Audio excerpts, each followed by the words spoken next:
क्योंकि लोग आपको पढ़ते हैं, लोग आपको देखते हैं, लोग आप पर भरोसा करते हैं।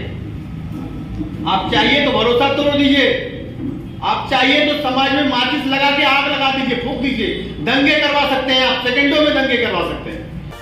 यूपी लाइव टुडे, नजर सच पर। राष्ट्रीय सहारा, दैनिक जागरण और हिंदुस्तान जैसे अखबारों में लगभग 24 से अधिक वर्ष हमने काम किया और इस समय फ्रंटलाइन एक्सप्रेस और रणभूमि एक्सप्रेस 2 अखबार हैं हमारे जो लखनऊ से निकलते हैं। बहुत प्रसार संख्या में नहीं है, व्यवहारिक जीवन में व्यस्तता के नाते मैं बहुत समय भी नहीं दे पाता, लेकिन उससे जुड़ा हुआ उसको मैं पूरा पूर्वांचल देखता हूं। तो सबसे पहले ये करना है कि हमें अपने व्यक्तित्व को निखारना है। तो व्यक्तित्व कैसे निखरेगा? अगर कोई ये कह दे कि आप चेहरे से बहुत सुंदर लग रहे हैं, तो सुंदरता से आपके व्यक्तित्व का कैसे हम एक पैमाना तय कर लें कि आप बहुत अच्छे आदमी हैं। तो आप किसी से पूछिए कि एक सुंदर व्यक्ति हम किसे कहेंगे, तो वो कहेगा ना कि आप देखने में अच्छे हैं, अच्छी बात है, आपका चाल चलन अच्छा हो, आपका पहनावा और हवा भी अच्छा हो, बाड़ी आपकी जो आपकी बातचीत की शैली है वो कितनी गंभीर है। कहते हैं ना ये बोले हैं लेकिन इनकी बातों में वजन नहीं है। तो आपको अपना व्यक्तित्व निखारने के लिए अपने बातों में वजन पैदा करना पड़ेगा, ज्ञानी बनना पड़ेगा। ज्ञान कहां से लाएंगे? तो आप चूंकि मीडिया से जुड़े हुए लोग हैं तो आप रोज अखबार पढ़ते हैं, आप मोबाइल में ज्ञान का भंडार भरा पड़ा है। दुनिया की अच्छी से अच्छी और बुरी से बुरी जानकारी मोबाइल में, गूगल में मौजूद है। तो हर किताब गूगल पे मौजूद है। कभी कभार समय निकाल करके हमें इन संसाधनों का इस्तेमाल करके अपने ज्ञान में वृद्धि करना पड़ेगा। दूसरी चीज, जैसा मैंने कहा कि पहनावा ओढ़ावा बहुत मायने रखता है। आप एक आईएएस अफसर के सामने जा रहे हैं और मुंह में 2 रुपए का गुटखा दबा करके और आप उससे बात कर रहे हो, पान खा रहे हो और आप उससे बात कर रहे हो, उससे सवाल कर रहे हो, तो मैं आपसे ये कहूंगा कि आपका व्यक्तित्व यही खराब हो जाएगा। आप छोड़िए इन सब बातों को, क्योंकि आपका जो पैसा आपने चुन रखा है वो पैसा आलोचना करने का है, निंदा करने का है। आप अपने अखबार के पन्ने में या अपने वेब पोर्टल के न्यूज पटल पर, अपने यूट्यूब पर आप प्रशंसनीय खबर मुझे लगता है बहुत कम दिखाते हैं। ज्यादातर हम आलोचनात्मक खबर दिखाते हैं, भ्रष्टाचार का हो, किसी ने कुछ गड़बड़ कर दिया उसका चित्रण करने लगते हैं। तो जब हम ये सब कुछ करते हैं तो उस समय हमें अपना आचरण, अपना व्यक्तित्व भी बेहतर रखना पड़ेगा, क्योंकि अगर हम अपने व्यक्तित्व को प्रभावी नहीं रखेंगे तो सामने वाले के व्यक्तित्व पे अपना कोई प्रभाव नहीं छोड़ पाएंगे। बहुत सारे साथी मेरे बैठे हैं, मेरे जो कहने का मर्म है आप अगर उसको समझ रहे हैं तो मैं इतना ही कहूंगा कि आप अपने व्यक्तित्व को निखारिए। और कैसे निखारेंगे? मैंने कहा कि हमारा पहनावा ओढ़ावा अच्छा हो, रहन सहन अच्छा हो, बोलचाल की शैली अच्छी हो, हम ज्ञानी हो, जिस विषय पे हम बात कर रहे हैं थोड़ा सा अगर हम होमवर्क कर लें, अपना ज्ञान बढ़ा लें, तो सामने वाले से सवाल पूछने में भी आसानी होगी और उस पर हमें प्रभाव छोड़ेंगे। ये जो लड़का हमसे पूछने आया है इसने रिसर्च कर रखा है, इस पर वृहद जानकारी है। और जैसा सामने वाले से जब हम कुछ उगलवाते हैं तो पत्रकारिता में कहते हैं कुछ टेढ़ा बोलते हैं, प्राइवेट तरीके से कुछ ऐसा बोलते हैं जिससे सामने वाले को गुस्सा आ जाए, और गुस्से में हम उससे सच उगलवा लेते हैं। हमें खबर का जो थीम है मिल गया, हम नमस्कार करते हो चल देते हैं वहां।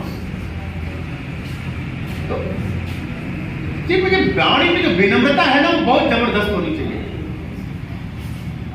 खबरों को लिखते समय, खबरों को प्रेषण करते समय आप इस चीज को ध्यान रखें कि आप पत्रकार हो। कहते हैं ना कि पत्रकारिता का नंबर 4थे नंबर पर आता है, कार्यपालिका, न्यायपालिका, विधायिका और फिर पत्रकारिता। हालांकि ये कोई रिकॉग्नाइज नहीं माना जाता, लेकिन हम कहते हैं कि समाज में तीनों अंगों से जब आदमी को कोई मदद नहीं मिलती तो व्यक्ति एक पत्रकार के पास आता है और वो पत्रकार साथी उसकी मदद करता है। तो उस समय आपको यह ध्यान रखना पड़ेगा कि जो पीड़ित व्यक्ति आया है आप उसकी मदद कर रहे हैं, लेकिन आप उसके तरफ से पक्षकार मत बनो। 25-26 वर्ष की पत्रकारिता में जितने भी पत्रकारों के उत्पीड़न के मुद्दे आए, 99% घटनाओं के पीछे ये पाया गया कि पत्रकार जिस खबर को लेकर विवादित हुआ, उसने सिर्फ खबर लिखने के लिए अपनी भूमिका नहीं निभाई। दो लड़ रहे व्यक्ति में से किसी एक व्यक्ति की बात पकड़कर थाने और पुलिस चौकी पर मदद करने वो गया था। तब फिर आप पत्रकार कहां रह गए? मैंने कहा कि आप न तो कार्यपालिका नहीं हो, आप विधायिका भी नहीं हो और आप न्यायपालिका भी आप नहीं हो कि आप न्यायाधीश हो गए हैं, जज हो गए हैं जिले के, अपनी कोर्ट की अदालत में आपने फैसला सुना दिया, जो सुना दिया वही सच हो गया। आप तीनों नहीं। आपका काम सिर्फ इतना है कि आप सच को सामने ले आइए। अपनी जो ड्यूटी है, वो जो हमारी ड्यूटी है, वो हमारे शब्दों में, चाहे इलेक्ट्रॉनिक मीडिया हो चाहे प्रिंट मीडिया के पन्ने हो, उन पे हमने अपनी जिम्मेदारी निभाई। हाँ, हमारा ये प्रयास होना चाहिए कि जिस पीड़ित व्यक्ति की हम मदद कर रहे हैं उसको न्याय मिले, लेकिन मदद करते समय हमने फिर कहा, दोहरा रहा हूं कि कार्यपालिका, न्यायपालिका, विधायिका, इन तीनों की शक्तियां आप में निहित नहीं है। और आप जब भी इस लक्ष्मण रेखा का उल्लंघन करेंगे, आप पर आक्षेप लगेंगे, आप पे हमले होंगे, आप पर आक्रमण होंगे। शाम तक एक दुकान पर 100 से अधिक आदमी पड़ते हैं। मतलब अखबार के उन पन्नों में जो आपने लिखा है, वो पाठक कितनी जिम्मेदारी पूर्वक पढ़ता है और उदाहरण देता है, फलाना अखबार में छपा है। तो इसलिए कहता हूं कि लोग आपको पढ़ते हैं, लोग आपको देखते हैं, लोग आप पर भरोसा करते हैं। आप चाहिए तो भरोसा तोड़ दीजिए, आप चाहिए तो समाज में माचिस लगा के आग लगा दीजिए, फूंक दीजिए, दंगे करवा सकते हैं, आप सेकंडों में दंगे करवा सकते हैं। आज कहते हैं ना, ट्रेंड स्लिप हो गया, जवान स्लिप कर गई। अब तो नेताओं जैसे अपनी बात से नेता पलटते हैं, तो यहां पेन स्लिप कर जाती है।